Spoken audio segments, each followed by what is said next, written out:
anyway, damn, forgot to erase my last video and my phone fucking had too much on it. So anyways, yeah, I was in rehab and, you know, I couldn't deal with it. You know, everybody stunk. It was horrible. So, I ended up telling one of the ladies that night, I was like, well, I'm leaving. I'm like, I don't want to be here. And, so I grabbed my bags and I left. It was by about 9, 10 o'clock at night. Well, you know, it's the new day and age. You know, everywhere you go, there's no payphones. Nowhere. Can't find a payphone nowhere. Don't have a phone, no payphones. So, you know, I have no way to call nobody to come and get me. So I ended up walking back with my tail between my legs, and, you know, I told him I was going to stay.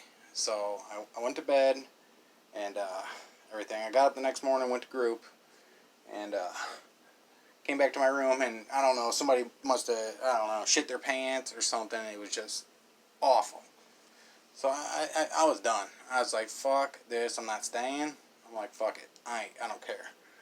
So I went and told the lady again, I'm like, I'm leaving. I'm like, I got money.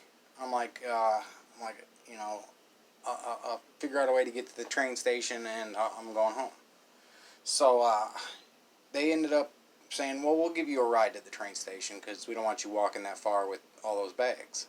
So they took me to the train station. It was probably about 11 o'clock, you know, right before lunch. So I get to the train station, I go into the office, and I was like, you know, I need a ticket. Well, turns out the next fucking train don't go to Dwight, where I'm from, until 6 o'clock. So I got like almost 6-7 hours to burn.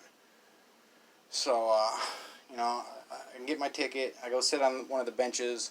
I sit there for about a half hour just trying to figure out what the fuck am I going to do. I ain't got no phone, nothing.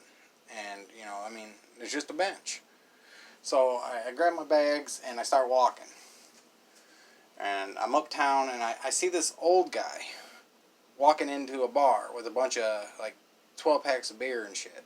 So I walk in behind him, and he's like, whoa, we're closed. And I was like, really? I was like, you know, so I started telling him my story. He's an old Irish guy.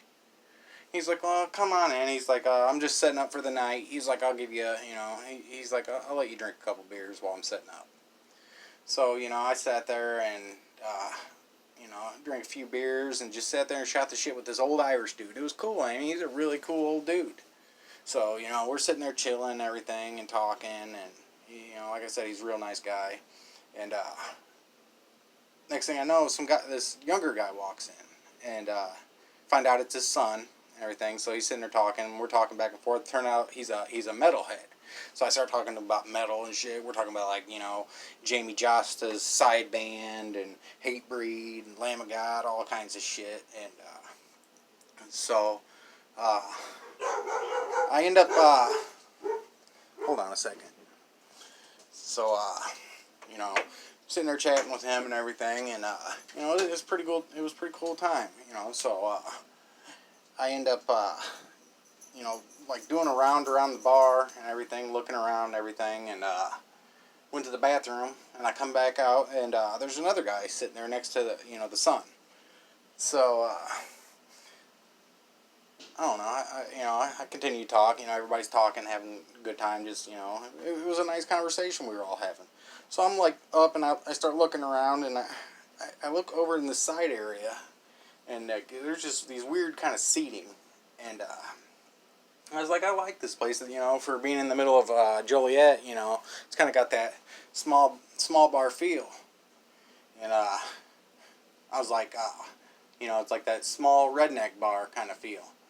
And then, next thing I hear was, the son, he's like, yeah, redneck gay bar, and fucking, I turn around, and fucking, he's kissing this other dude, and fucking all these fucking, like, little hoofy-froofy dudes come walking in, and fucking, like, fantastic, and it was like that scene out of fucking American Wedding, boom, boom, boom, boom, boom.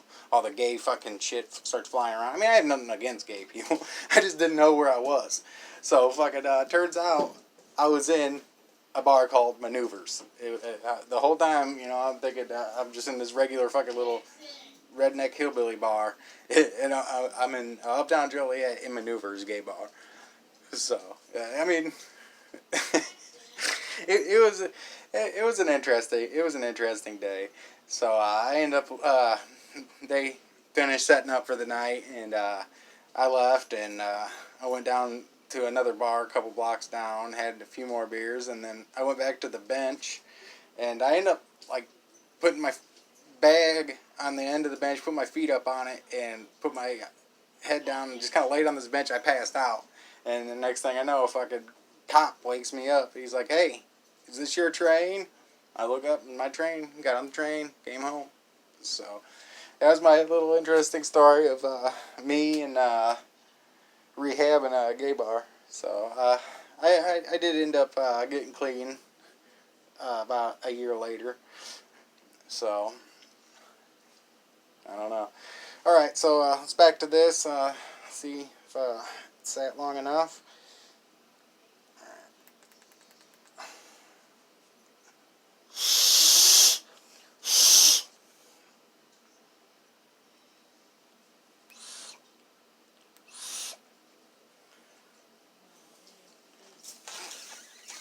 Like I said, I take dry hits off of it. Not dry hits, but hits without power. It helps pull the juice in. And then open that airflow up all the way. All right, I think it's ready.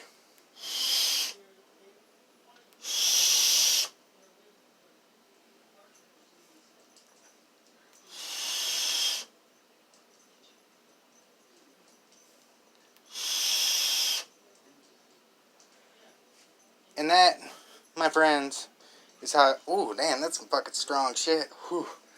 I don't know if I'm going to like 6 milligram, Nick. I think I'm going to stick 3. Whew, that's strong. But that, my friends, is how you properly... oh, that gave me a little bit of a head rush. That's how you properly prep a coil. Like I said, get the whites, all the white cotton that you can see on the fucking coil. You get that shit wet until it will not absorb no more liquid. Then you put it in, and then you make sure everything's tight, and then you fill it. Close that airflow off. Hit it a few times. Open that airflow. Hit it. Close it again. Let it sit for about 5, maybe 10 minutes, and then do that a couple more powerless hits. I mean, don't turn on that power until you get that airflow open, and when you take that powerless hit with the airflow open, and you can actually get the sense of the flavor of the juice, it's ready.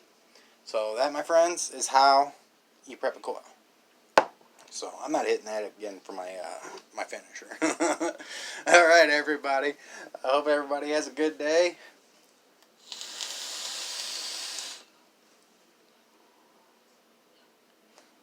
And as always,